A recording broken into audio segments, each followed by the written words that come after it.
Legendarios, Wrath of the Rain God by Karla Valenti and illustrated by Vanessa Morales. Chapter 1. A Mysterious Farewell Gift. Chocolate and cinnamon burst onto Emma's tongue as she took a sip of Abuela's creamy hot chocolate. On the stool next to her, Martin crunched into a crispy churro, spilling sugar crystals all over his shirt. Emma rolled her eyes. What? Martin said, wiping crumbs onto the floor. Emma knew they were supposed to wait until after the big comida before eating their dessert. But Abuela had pulled them into the kitchen as soon as they arrived and placed mugs of chocolate caliente on a platter of churros in front of them. I made these just for you, she said, indicating the churros. What were they supposed to do? Break their abuela's heart? Never! So Emma and Martin did the only reasonable thing they could and happily accepted the churros and chocolate. Well, Abuela asked as she lifted the lid off a big ceramic pot on the stove. The smell of bubbling frijoles filled the kitchen. How are you two feeling? Emma didn't know quite how to answer Abuela's question. She was feeling a number of confusing and conflicting things. While Emma decided what to say, an orange butterfly drifted over to Emma and Martin and landed on the counter, opening and closing its wings before picking up a warm breeze. They all watched it fly out the window before Emma responded. Fine, she lied, taking another sip of chocolate. Martin said nothing, crunching into his churro instead. The rest of the family was out on the patio. Tios, tias, primos, primas, and even some of Abuela's neighbors, all happily chatting and laughing, as if they were just an ordinary Saturday gathering. Come on now, be honest, Abuela said, seeing right through Emma's fake happiness and Martin's avoidance tactics. Honestly? Martin asked. Abuela nodded. This is a terrible party. Under other circumstances, Emma would have nudged him. Don't be rude, she would have said. But these were not ordinary circumstances. This party's the worst, Emma agreed. She knew it wasn't a nice thing to say, but it was true. After all, this was a goodbye party. It's not fair that we have to move. Martin took another bite, splattering churro sugar all over the place. Yeah, Emma said, wiping Martin's crumbs off her pants. Not fair at all. Abuela set down her wooden spoon and tilted her head at them. Dios santo, she said. I never thought I'd see the day when you two would agree on something. For all 9 years the twins had been alive, Emma and Martin had always disagreed about food, movies, books, music, hobbies. In fact, they usually spent more time disagreeing than agreeing on anything. But today, Emma and Martin were 100% on the same page. Ay, mis niños, Abuela said.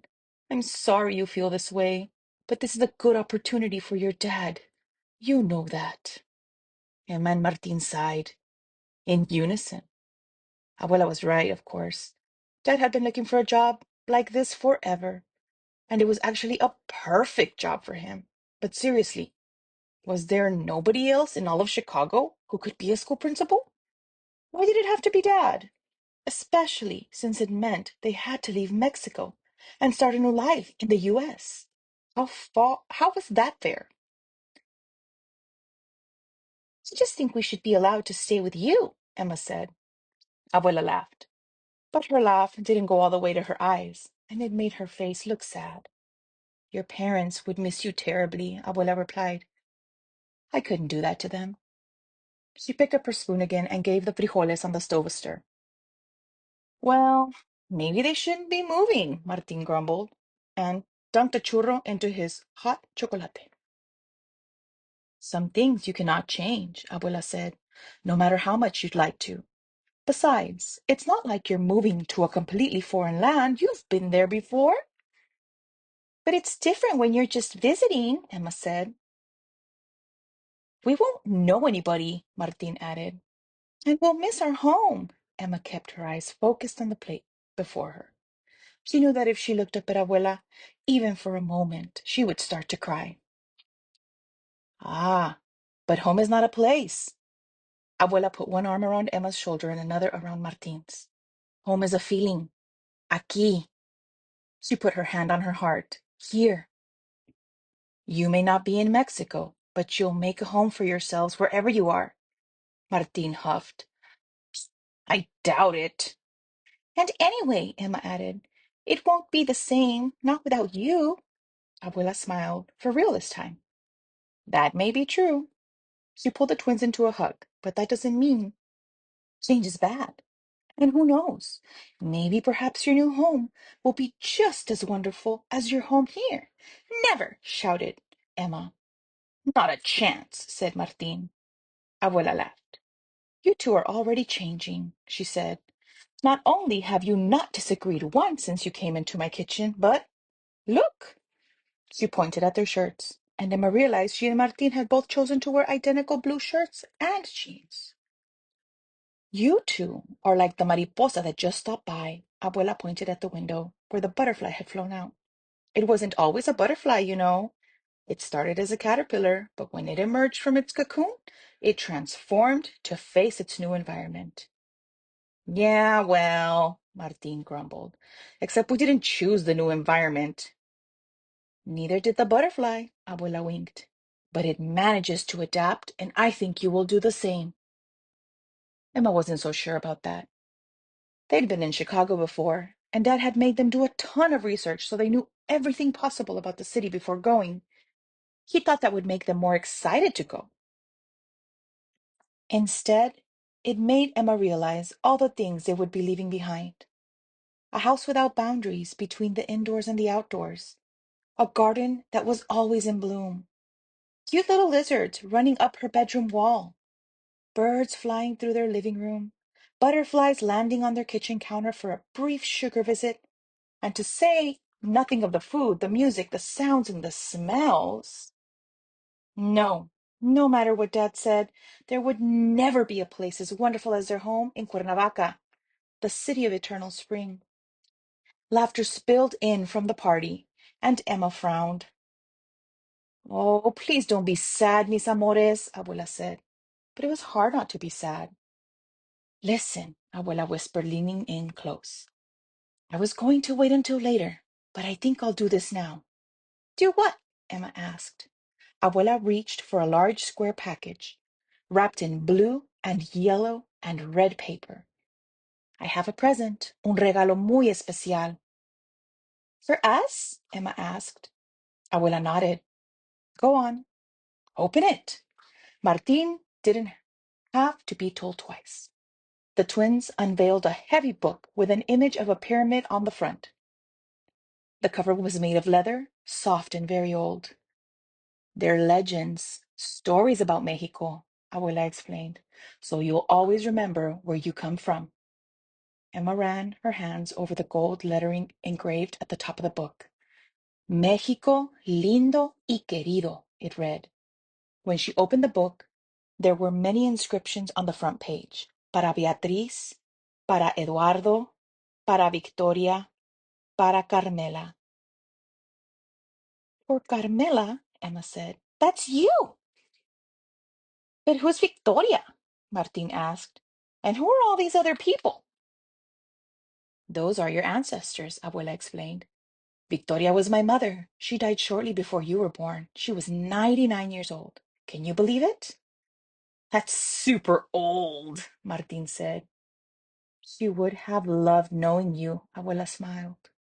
You have her eyes. It was the one trait Emma and Martin shared. They both had their mother's honey-colored eyes, but that was the only similarity. Emma took after her gringo father and had inherited his lighter skin and almost blonde hair. Martin took after Mommy with her dark skin and tight curly hair. He was also almost a head shorter than Emma. My mother gave me this book when your mommy was born, Abuela explained. I used to read these stories to her when she was a young girl, and now I'm giving it to you.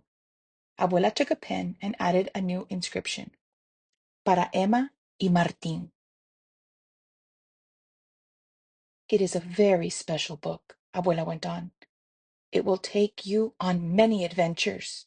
She lowered her voice once more. Some would even say it's magic. Magic? The twins asked. Kids, where are you? Mommy walked into the kitchen. What are you three up to in here? Nothing, the three said in unison. I find that hard to believe, Mommy laughed. I bet you're trying to get in as much chocolate and churros as you can before we leave. Emma nodded, and Martin shoved the remaining bite of churro into his mouth. Well, don't eat too much. You know we have quite a feast coming up. After that, it was hard to find time to talk to Abuela about the book and what she meant when she said it was magic. Everyone wanted to see the twins and talk to them. There were songs to sing and mariachis to listen to. Steaming tamales, creamy frijoles, and fluffy rice were piled onto heaping plates. A batch of freshly made tortillas steamed under a white towel. Emma and Martin tried their hardest to stay awake through it all, but the party went late. One moment they were sitting on the couch, finishing off a silky sweet flan and trying to keep their eyes open while their tío told stories about growing up in a haunted house. The next moment, they were waking up in their house for the very last time.